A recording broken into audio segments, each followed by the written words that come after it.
Break के बाद एक बार फिर से आपको खुशामदीद कहेंगे। सीनियर तजियाकार इम्तियाज़ गुल साहब ने भी हमें ट्रांसमिशन में ज्वाइन किया। बहुत शुक्रिया इम्तियाज़ गुल साहब। इम्तियाज़ गुल साहब, अब जो सेशन हो रहा है आज कौमी असम्बली का, जिसमें डिबेट ओपन होगी तहरीक अदम एतमाद को लेकर, शहबाज शरीफ साहब ने इस डिबेट को ओपन करना है।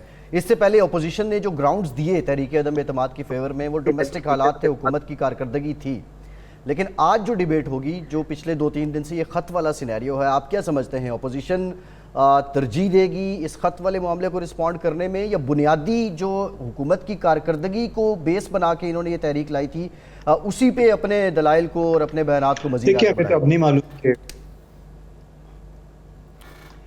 देखिए, हमें नहीं मालूम कि अब शहबाज शरीफ साहब के और उनके जो साथी हैं उनके दिल में क्या है, वो कौन से एजेंडे को मुकद्दम समझते हैं। क्या यह एक ऐसा मसला जिसका बराह रास्त ताल्लुक मुल्क की खुद मुख्तारी से है बकौल वज़ीर आज़म के, तो आया उस मसले को मुकद्दम समझ के इस पे पहले बहस की जाती है, या फिर इन तमाम जमातों के लिए जो कि कल तक एक दूसरे से बाहम दस्तों गिरवा थी, वो वाक़तन इमरान खान से जान छुड़ाना चाहते हैं और इसीलिए प्रेस करेंगे वोट ऑफ नो कॉन्फिडेंस की तहरीक को। जी तो अभी देखना होगा कि उनके किस चीज़ को वो तरजीह देते हैं। माफ़ी चाहता हूँ, ये फ़ोन में भूल गया था और साइलेंट पे करना। तो अभी मुश्किल सूरत हाल है वज़ीर आज़म के लिए भी ज़ाहिर है, और उतनी ही हम देख रहे हैं कितनी तड़प पाई जा रही है अपोजिशन हलकों में कि वज़ीर आज़म को हटाया जाए और उनकी जगह फिर वो खुद ज़ाहिर है एक नई हुकूमत बनने के ख़्वाह हैं। अब वो किस हद तक ये मामला, आज के सेशन में तो बहरहाल वोटिंग नहीं होनी, अभी तो 2-3 दिन इस पे ऐसा होना है। राना साहब देखेंगे कि हालात क्या। जी ठीक है, बिल्कुल ठीक है। राना साहब, ये बताइएगा, वज़ीर आज़म का खिताब कल मुअख्खर हुआ था, आज वज़ीर आज़म का खिताब भी है। खिताब में आज क्या होगा, और अगर जो कल वज़ीर आज़म ने बातें करनी थी, क्या उनमें से कोई बातें की भी जाएंगी, या वज़ीर आज़म साहब जो हैं वो कोई बड़ा सरप्राइज़ की बात की जा रही थी, वो बड़ा सरप्राइज़ मुमकिन तौर पे क्या हो सकता है? देखिए, एक तो ध्यान में रखिएगा कि इमरान खान जो वज़ीर-ए-आज़म पाकिस्तान है, आज अपना मुकदमा अवाम की अदालत में पेश करेंगे।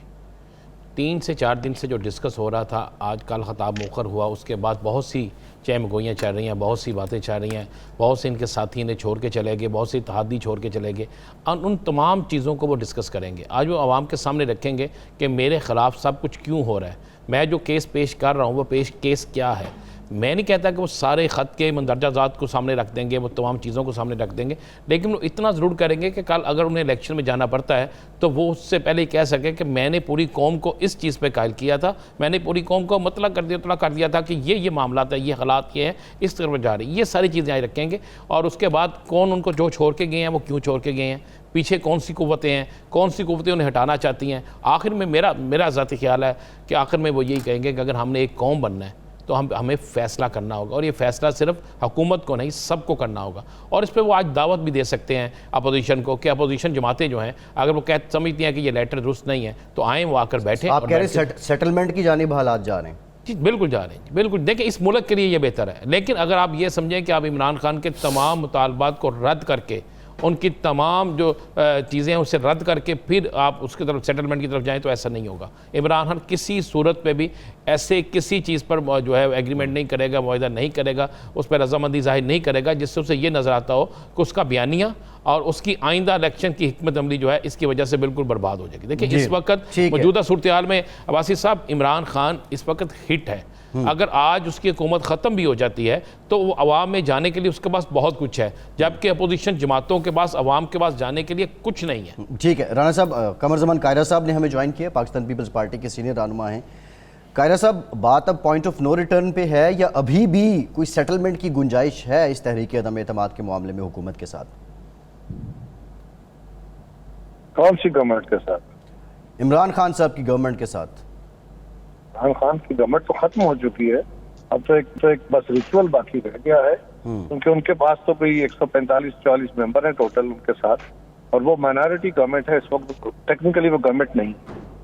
तो इनके साथ अब क्या बात हो सकती है? अब नए इलेक्शन की तरफ जाना चाहिए। अब कोई सेटलमेंट की सूरत इस मुल्क को किसी बहरान से नहीं निकाल सकती। आने वाली हुकूमत जो है वो भी कोई बड़ी स्टेबिलिटी का बायस शायद ना बन पाए, क्योंकि उसके भी सामने बहुत बड़े चैलेंजेस हैं और उसके पास बहुत थोड़ा वक्त है, और उसका मैंडेट है कि अगले इलेक्शन के लिए फेयर एंड फ्री फिजा बनाए और इलेक्शन हो जाए। तो उसके लिए तो अब खान साहब के साथ नहीं, बल्कि अब इत्तेफाक राय से जो गवर्नमेंट बन जाएगी वो इत्तेफाक राय से कानून साजी करके इलेक्टोरल प्रोसेस को दुरुस्त करेगी बस, और इलेक्शन में। अच्छा कायरा साहब, ये अब सुप्रीम कोर्ट में जो मामला चल रहा है 63A की तशरीह का, उसमें तो अब तकरीबन 100% इम्कान ये है कि वो वोटिंग के बाद ही उसका फैसला आएगा, क्योंकि अभी तो तमाम ही फ्रीकैन हुकूमत के अलावा उनके दलाइल बाकी हैं और पीर को उससे समात है। वोटिंग भी पीर को शायद होनी है या पीर मंगल को। तो मेरा सवाल आपसे ये है कि अगर स्पीकर अपना इख्तियार इस्तेमाल करते हुए मुनहरिफ अराकीन का वोट काउंट न करने का फैसला करते हैं, तो फिर तो आपकी बड़ी थिन मेजॉरिटी हो जाएगी, यानी 174 के करीब शायद आपके मेंबर्स बन रहे हैं। तो 2-3 का जी गुजारिश ये है कि हमारे पास 177 मेंबर हैं अदरवाइज, लेकिन अगर स्पीकर साहब इस हद तक जाते हैं तो ये याद रखिए कि निजाम एक हद तक आपकी गलतकारियों और आपकी गलत फैसलों और आपके जज्बाती इशूज को एक हद तक टॉलरेट करता है। अल्टीमेट निजाम आपको असाइड कर देता है। अगर स्पीकर साहब तारीख में उस तरह जाना चाहते हैं तो उनके लिए वो रास्ते भी मौजूद हैं। अब एक हद होती है हर चीज की, टॉलरेंस की, आइन से इनहराफ की। अगर वो इतना ब्लेटेंटली चलना चाहेंगे जिसको ना पाकिस्तानी कौम मानेंगी, ना पार्लियामेंट के लोग मानेंगे, ना बाकी सियासी जमात मानेंगे, तो क्या पाकिस्तान के इदारे यानी सुप्रीम कोर्ट और बाकी सब इसको कबूल कर लेंगे? कायरा साहब, एक तो ये जो आलमी साजिश की बात की जा रही है, ख़त का बार बार जिक्र किया जा रहा है, और इसके आप लोगों को हुकूमत आला-ए-कार कह रही है कि आप अमेरिका और यूरोप और दीगर ममालिक के इस्तेमारी क़ुव्वतों के, इनफैक्ट वो जो लफ्ज़ इस्तेमाल करते हैं कि आप लोग आला-ए-कार बने हुए हैं। इस तनाजुर में इन कैमरा सेशन जो है उसकी भी बात हो रही है, लेकिन आपका बेसिकली क्या है, आप लोग अपनी सफाई कैसे दे सकते हैं हुकूमत से? इस तनाजुर में आप क्या मुतालबा करते हैं? मैं तो उनकी ज़हनी हालत पे अफसोस का इजहार ही कर सकता हूँ। देखिए, गुजारिश यह है कि अगर हम कानूनी कुव्वतों के आला कार हैं उनके मुताबिक, तो फिर तो हमारे साथ किसी किस्म की रियायत करना, हुकूमत जो है वो खुद गद्दारी करेगी। हुकूमत को चाहिए कि आला कारों के खिलाफ पर्चे दे, उनके खिलाफ केस दर्ज कराए, उनको करार वाकई सजा दे, क्योंकि ये तो मुल्क के खिलाफ साजिश है जिस तरह वो बयान कर रहे हैं। तो इसमें कोई लॉजिक है सही?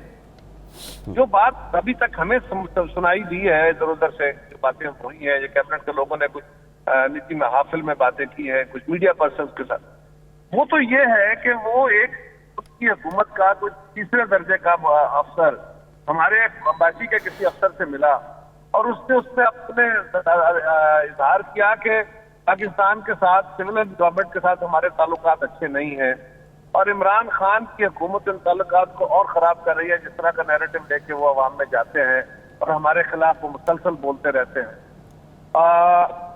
उसके बाद अगर खान साहब अब इनके खिलाफ अदम एतमाद आ रही है और ये अदम एतमाद प्रोवाइड कर और ज्यादा, चूंकि ये हमारे खिलाफ और जाएंगे तो और तलखी होगी, लेकिन हमारा मिलिट्री साइड का ताल्लुक ठीक है, वहां पे हमारे आपस में कॉपरेशन रहता है फला फला। इसमें तो अमेरिका के साथ हमारे पहली दफा नहीं है जी, हुकूमतों के खिलाफ उनके बहुत अदवार। लेकिन कायरा साहब अली मूसा गिलानी साहब ने बहुत बड़ी चार्जशीट मुझे दे दी है, मेरी बात सुन जी, बहुत खौफनाक चार्जशीट आपने मुझे दे दी है। मैं उसको हुकूमत की चार्जशीट नहीं, मैं आपकी चार्जशीट समझ रहा हूं। नहीं कायरा साहब, मैं आपके मुंह से सुनता हूँ। नहीं कायरा साहब, मैं आपके मुंह से सुन रहा हूँ जी, चलें ठीक है। कारा साहब इरशाद एक सवाल करने की इजाज़त है। ये फरमाएं कारा साहब कि जो आप जहनी हालत इमरान खान की बयान कर रहे हैं और ज़िद और हटदर्मी की बात हो रही है, क्या इस ज़िद और हटदर्मी की वजह से जहनी हालत में आप किसी बैरूनी मुदाखलत का अंदेशा महसूस करते हैं या स्मूथ ट्रांजैक्शन होगी और आदमी एतमाद कामयाब हो जाएगी, इमरान खान घर चले जाएंगे? सर, कोई वजह नहीं है, कोई ज़रूरत नहीं है, कोई ऐसी इमरजेंसी नहीं है, चीजें स्मूथली चल रही है जी। ना किसी इदारे की तरफ से मदाखलत है, ना सुप्रीम कोर्ट की तरफ से मदाखलत है, और सुप्रीम कोर्ट इस मामले में वाज़े तौर पे अटॉर्नी जनरल से ऑन फ्लोर कमिट करा चुकी है और खुद ऑब्जर्व कर चुकी है कि हमारे प्रोसेस के दौरान voting process of the parliament नहीं रुकेगा, वो प्रोसीडिंग जगह जारी रहेगी as per law, as per constitution. ये तो बात है। और उन्होंने कहा, अटॉर्नी जनरल ने कहा कि अगर पहले फैसला ना आया तो फिर आइंदा के लिए होगा, मौजूदा सेशन या मौजूदा प्रोसेस के लिए नहीं। ये तो कोर्ट के अंदर हुआ है। ठीक। कि अब अगर मैंने पहले भी अर्ज किया कि ये कह रहे हैं कि जी हम कोई बैरूनी अदालत है, बैरूनी हुकूमतों के आला कार हैं। कौन सी बैरूनी हुकूमतों के आला कार हो गए हम? मसलन कायरा साहब एक ज़िमनी सवाल आप ले लें। कायरा साहब एक ज़िमनी मुझे सवाल पहले सवाल का जवाब देने दे ताकि जी। मैं अच्छा बात करूं। जी तो अर्ज ये है कि हमारे ऊपर इल्जाम ये है कि हम आदम एतमाद का लफ्ज क्योंकि वहां आया है, हम भी उसमें आदम एतमाद लाई है। तो हम तो 27 तारीख को चले थे, ये खत तो 7 तारीख को आया है। हम तो 27 फरवरी को चले थे और वहां से ऐलान करके चले थे। 27 फरवरी से पहले जनवरी में भी, फरवरी में भी, दिसंबर में भी हमने ये कहा था कि इस हुकूमत से जान छुड़ाने के खिलाफ अदम एतमाद लाएंगे, अदम एतमाद लाएंगे। उससे भी पहले 2020 में हमने पीडीएम बनाई। पीडीएम को बनाने वक्त हमने उस वक्त लिखा कि इस हुकूमत के खिलाफ जल्द से जुलूस फलाम, और उसके बाद हम अदम एतमाद की तहरीक लाएंगे जी। ये भी सिर्फ अपोजिशन की जमातों ने बहुत बड़ी साजिश का शिकार होके उस वक्त जब खान साहब अमेरिकी सदर ट्रंप से बड़ी आशीर्वाद लेके एयरपोर्ट पे लैंड करते हैं, वर्ल्ड कप जीत के आते अच्छा हैं। कायरा साहब गुजारिश सुन लीजिए ना। कायरा साहब ये जो आप बात कर रही है ये ऐसे ही है। कायरा साहब अली मूसा गिलानी साहब ने कहा कि शाह महमूद कुरैशी साहब ने दफ्तर खारिजा के एक अफसर से ये ख़त लिखवाया है और इमरान खान साहब को पहुंचाया है। ये इल्ज़ाम क्या अली मूसा गिलानी साहब का ज़ाती हैसियत में है या आपकी पूरी पार्टी इस बात पे मुत्तफिक है? ये बात तो जी अली मूसा साहब से आप पूछते हैं तो उस बारे में कुछ नहीं कह सकता, मैं तो वो बता रहा हूँ कि मेरा। ठीक है ठीक है। कायरा साहब आपके पास अगर टाइम है तो हमारे साथ ही रहिए। इरशाद आरिफ साहब जी जी। असद साहब ये कायरा साहब जो बात कर रहे थे बहरहाल सियासी हवाले से एक तो मेरा ख्याल है ये जो 170 का फिगर कह रहे हैं वो उसमें अब जाम अब्दुल करीम का भी हमें कंफर्म नहीं है।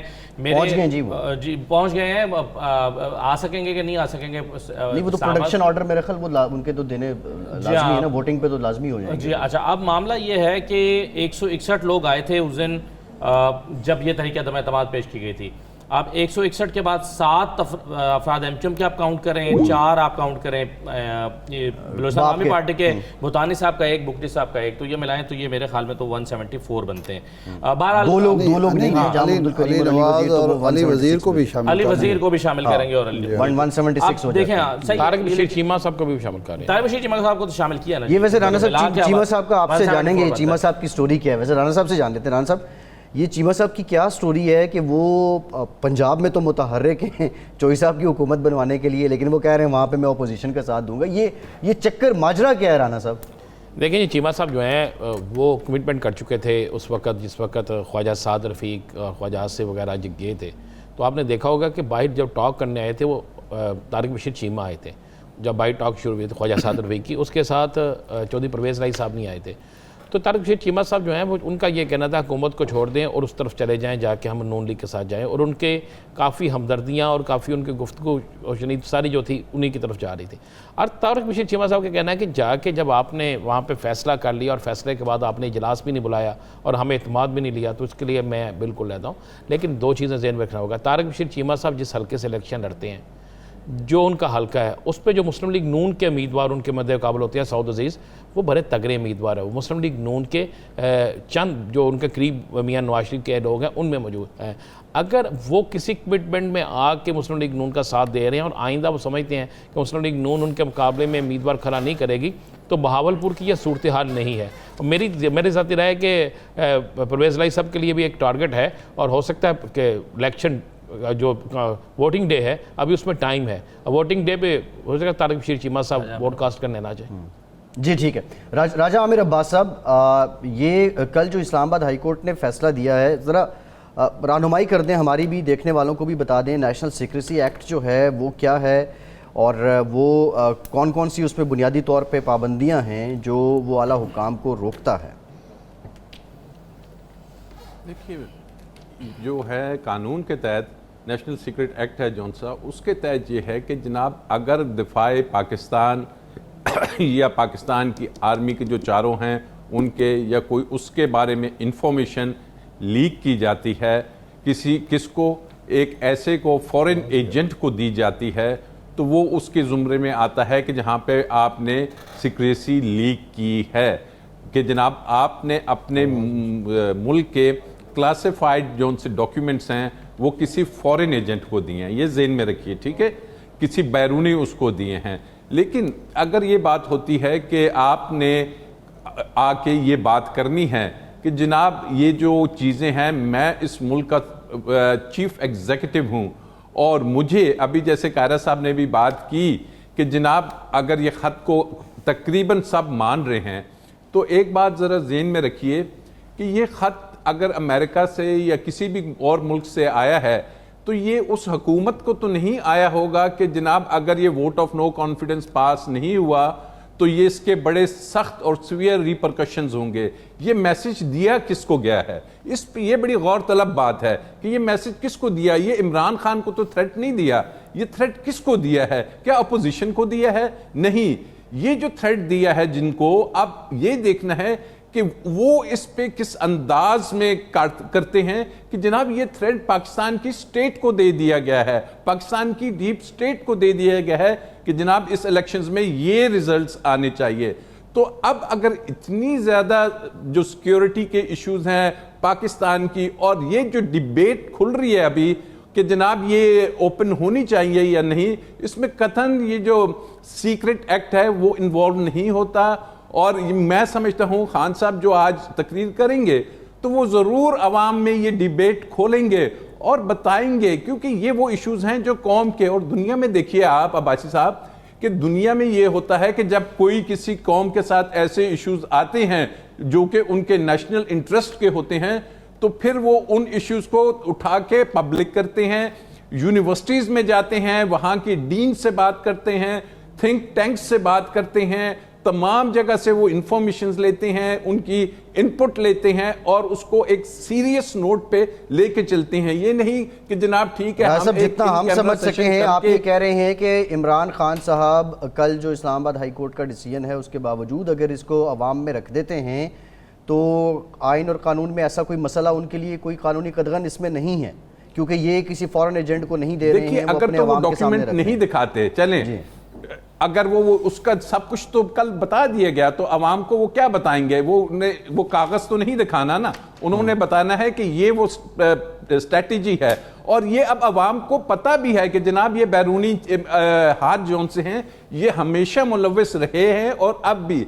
अब वक्त है कि ये जब पूरी कौम को पता चल गया है और जानते हैं कि असल चीज है कि कौन से वो कैरेक्टर्स हैं, कौन से वो लोग हैं, कौन से वो इंस्टीट्यूशंस हैं कि जनाब जो इसमें आके ये सेटलमेंट कराते हैं और ओबीडियंस दिखाते हैं और सब कुछ होता है। तो इट्स हाई टाइम, मैं समझता हूँ ये खत का आना पाकिस्तान को आज ये एक ठीक है डायरेक्शन देगा। राय साहब, इरशाद आरिफ साहब से जान लेते हैं। इरशाद साहब, आज वज़ीर-ए-आज़म के खिताब में इस खत का जिक्र तो ज़रूर होगा, लेकिन क्या इसका सारा सब्सटेंस जो है वो खान साहब अवाम के सामने रख देंगे और फिर जिस तरह राना साहब ने कहा कि अवाम की अदालत में रखने के बाद वो देखेंगे कि अब अवाम जो है उनके फॉलोअर्स उनके साथ क्या करते हैं?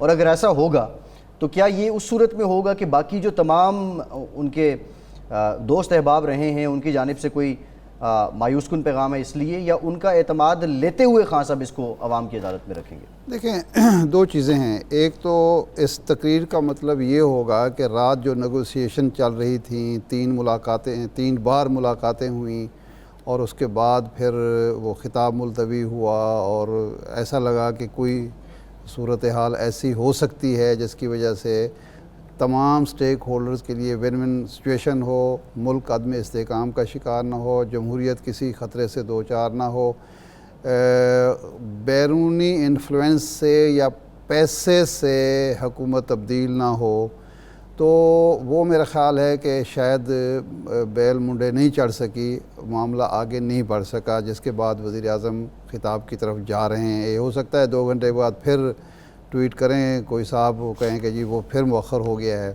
एक तो इसका पहलू ये है। दूसरा पहलू ये है कि जो मामलात हमारे यहाँ कुछ नज़र आ रहे होते हैं उसके अलावा भी कुछ चीज़ें चल रही होती हैं और वो अब भी चल रही हैं। देखना यह है कि टिल्ट किस तरफ है, उन सारे जो कोशिशों का नतीजा क्या कि इमरान खान काबिल कबूल रहे हैं या नहीं हैं। अगर तो काबिल कबूल नहीं हैं तो फिर ये जो वक्त लिया जा रहा है इसका मकसद भी ये होगा कि दूसरी साइड से मामलात सारे सेटल हो जाएं। और इमरान खान के पास सिवाय नाकामी के या हुकूमत से अलहदगी कोई रास्ता ही ना रहे। लेकिन अगर इसके बरक्स हो रहा है तो फिर ये हालात बिल्कुल बदल सकते हैं, ये रूठे लोग मनाए जा सकते हैं और ये जो कुछ हुआ है अब तक ये पीछे हो सकता है। एक चीज़ जो आपको हमें सोचनी होगी कि इमरान खान की आसाब शिकनी की कोशिश हो रही है। ये सारी कोशिशों का ये है कि इमरान खान एक कोई ब्लंडर करें, इमरान खान कोई गलती करें जिसके बाद उनका नैरेटिव जो है वो गैर मौसर हो जाए या उसकी क्रेडिबिलिटी हो कि जी ये गलती है जिसका उनको खमियाजा भुगतना है। अभी तक इमरान खान के ऊपर जो इशू खड़ा किया गया था वो दब गया है। पिछले 15 दिन में कोई नहीं कह रहा कि महंगाई की वजह से अदम एतमाद आई है। ये इमरान खान ये कोई नहीं कह रहा कि अदम एतमाद की तहरीक इसलिए है कि महंगाई हो, कि महंगाई का इशू है ही नहीं। अगर महंगाई का इशू है तो फिर ये लॉन्ग मार्च और ये जलसे अपोजिशन के कामयाब होने चाहिए थे, वो नज़र नहीं आया, उस तरह जोश व खरोश नज़र नहीं आया। नहीं सब इशू तो महंगाई का है, लेकिन जो डोमेस्टिक रीजंस थी वो इस खत के नीचे अब आ चुकी। मैं यही अर्ज कर रहा हूँ ना कि अगर महंगाई तो थी, इशू तो था, लेकिन वो इशू उस तरह पब्लिक इशू बन नहीं सका, कम से कम पिछले 15 दिन से नहीं है। एक बात। दूसरा ये है कि जब ये ताने बाने जोड़े गए, इस खत के अलावा भी लोगों ने देखा कि जी वजह ये नहीं है, ये महंगाई वजह नहीं है, महंगाई तो पिछले साल भी थी, उससे पिछले साल भी थी। क्या वजह थी कि जो कुव्वतें पिछले साल एक दूसरे से अलग हो गई थी, एक दूसरे पर इल्ज़ाम तराशी कर रही थी, जो असम्बली के अंदर असम्बली के बाहर एक दूसरे के मद्दे मुकाबल थी, उनको किसने जोड़ दिया है? एक ब्रेक। तो इसकी वजह से जो नैरेटिव चेंज हुआ है वो तकरीर लाजमन ऐसी ही करेंगे जिसकी वजह से उनके नैरेटिव को मज़ीद तक़वियत मिले। और शायद वो अब ये सोच रहे हैं कि मुझे अवाम में जाना ही जाना है, इसके अलावा कोई चाराकार या रास्ता नहीं छोड़ा गया। तो मेरे ख्याल वो उसी तरह। ठीक है, एक ब्रेक लेते हैं। ये जो वेव है सब जो है उसके अकॉर्डिंग ही अपना जो सब्सटेंस आज के खिताब में रखेंगे। असद साहब, ब्रेक के बाद आपसे भी और इम्तियाज़ गुल साहब से भी जानेंगे कि ये जो बुनियादी जो रीज़न्स थी जिन पे हुकूमत पहले दलाइल दे रही थी तरीके अदम एतमाद के, क्या वो वाकई अब एक तरह से वाइप आउट हो चुकी हैं या वो फिर से दोबारा डिस्कशन में आएंगी? ब्रेक के बाद बात करते हैं।